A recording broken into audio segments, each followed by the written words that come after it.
అందరికీ న్యాయం జరగాలన్నదే Bharat summit ఉద్దేశమన్నారు Telangana IT పరిశ్రమల శాఖ మంత్రి శ్రీధర్ బాబు. ప్రపంచ దేశాలకు చెందిన 100 మందికి పైగా ప్రతినిధులు ఈ సమ్మిట్కు వచ్చారని తెలిపారు.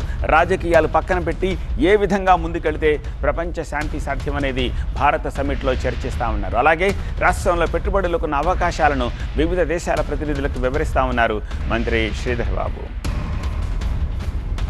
ఏ విధమైన ప్రయత్నం చేస్తే శాంతి నెలకొల్పడుతుంది, ఏ విధంగా మనం ప్రయత్నం చేస్తే అందరికీ ఒక ఇంక్లూజివ్గా డెవలప్మెంట్ జరుగుతుంది, ఏ విధంగా ప్రయత్నం చేస్తే అందరూ బాగుపడతారు, అందరూ సుఖశాంతులతో ఉంటారని ఓ ప్రయత్న భాగంలోనే ఈరోజు ముందుకు తీసుకెళ్తాం. డెఫినెట్లీ ఇక్కడ జరుగుతూ ఉన్న ఒక ప్రపంచ స్థాయిలో జరుగుతూ ఉన్న ఈ కాన్ఫరెన్స్లో ఆర్థిక నిపుణులు వచ్చారు, అదేవిధంగా ప్రముఖ పారిశ్రామికవేత్తలు వచ్చారు.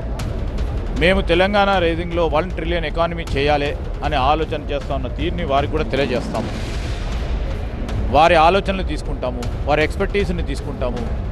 ఈరోజు మన రాష్ట్రానికి సంబంధించిన యువతరానికి సంబంధించిన ఉద్యోగాలు అన్వేషణలో మేము ప్రతినిత్యం ప్రయత్నం చేస్తూ ఉన్న సందర్భంలో పెట్టుబడులు రావాలి, పెట్టుబడులు మీరందరూ కూడా ముందుకు నిలవాలి.